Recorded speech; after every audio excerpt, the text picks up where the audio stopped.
जय हिंद साथियों, आप सभी का स्वागत है मेरे यूट्यूब चैनल पर।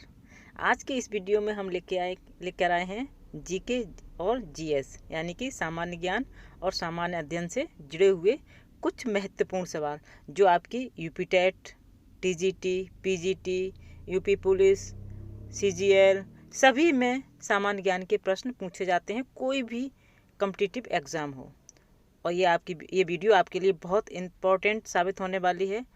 तो वीडियो शुरू करते हैं बिना किसी देरी के और चलते हैं सवालों की दुनिया में। आपका सवाल आपके सामने है। भारत में प्रोफेशनल 2020 क्रिकेट टीम को क्या कहते हैं? इम्पोर्टेंट प्रश्न है। भारत में प्रोफेशनल 2020 क्रिकेट टीम को क्या कहते हैं? और इसका जवाब होगा आईपीएल। आईपीएल यानी कि इंडियन प्रीमियर लीग के नाम से जाना जाता है। और इसकी शुरुआत साल 2008 में आईपीएल की शुरुआत हुई थी। उसके बाद यह लीग दुनिया भर में चर्चित हो गई थी। तो इम्पोर्टेंट प्रश्न है। और दूसरा प्रश्न जो बन रहा है कि कब शुरुआत हुई थी, ये भी मैंने बता दिया है। 2008 में इसकी शुरुआत हुई थी। उसके बाद दुनिया भर में इसकी चर्चा होने लगी थी। आगे चलते हैं और प्रश्न है ट्विन सिटीज़ कौन से दो शहरों को कहा जाता है? ये भी महत्वपूर्ण प्रश्न है और इसका जवाब हो जाएगा हैदराबाद और सिकंदराबाद। हैदराबाद और सिकंदराबाद को जुड़वां शहरों के रूप में जाना जाता है।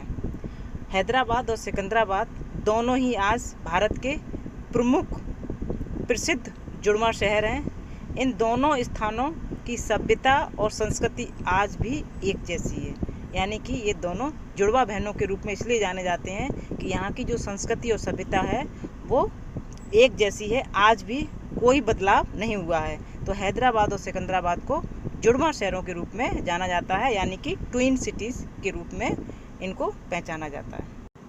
आगे चलते हैं और प्रश्न है राज्यसभा को स्थायी सदन क्यों कहा जाता है? ये जानकारी आप लोगों को होनी चाहिए कि राज्यसभा को स्थायी सदन क्यों कहा जाता है।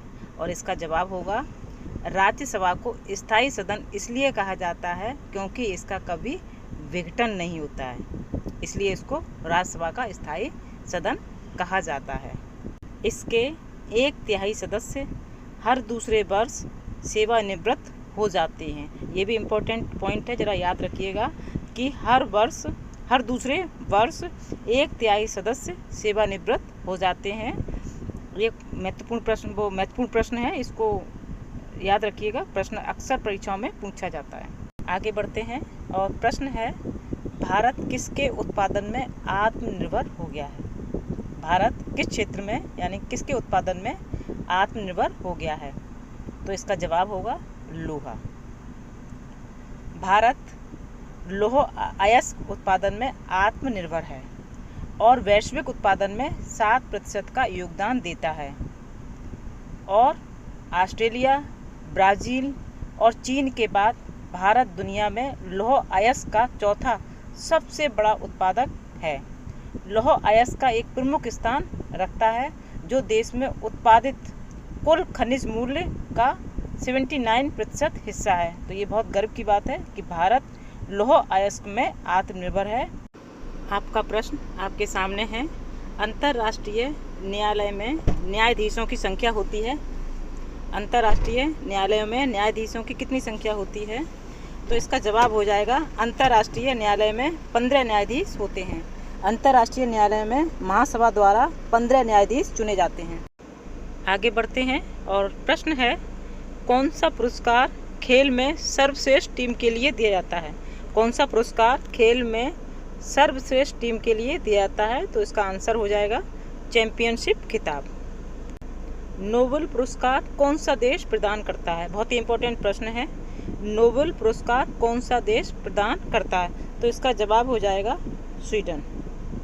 यह पुरस्कार संस्कृति और वैज्ञानिक खोजों को मान्यता प्रदान करने के लिए स्वीडिश तथा नॉर्वेजियन समितियों द्वारा विभिन्न श्रेणियों में प्रदान किया जाता है। तो ये कमेटी है स्वीडिश द नॉर्वेजियन समिति, इसके द्वारा दिया जाता है जो विभिन्न क्षेत्रों में विशेष श्रेणियों में दिया जाता है। स्वीडन के वैज्ञानिक एवं खोजकर्ता अल्फ्रेड नोबेल के नाम पर इस पुरस्कार की स्थापना 1895 में यानी कि 1895 में की गई थी। किसके नाम पर? अल्फ्रेड नोबेल के नाम पर इस पुरस्कार की स्थापना 1895 में की गई थी। ये प्रश्न बहुत इम्पोर्टेंट है, इसको अच्छे से याद रखिएगा। उम्मीद करते हैं वीडियो पसंद आई होगी। वीडियो को लाइक भी करें, शेयर भी करें और चैनल को सब्सक्राइब भी कर लें। इस वीडियो में जीके और जीएस से संबंधित महत्वपूर्ण प्रश्न हैं जो आपकी परीक्षाओं में पूछे जा सकते हैं। तो सभी प्रश्न बहुत ही महत्वपूर्ण हैं जो आपके लिए बहुत उपयोगी साबित होंगे। इसी के साथ जय हिंद, जय भारत।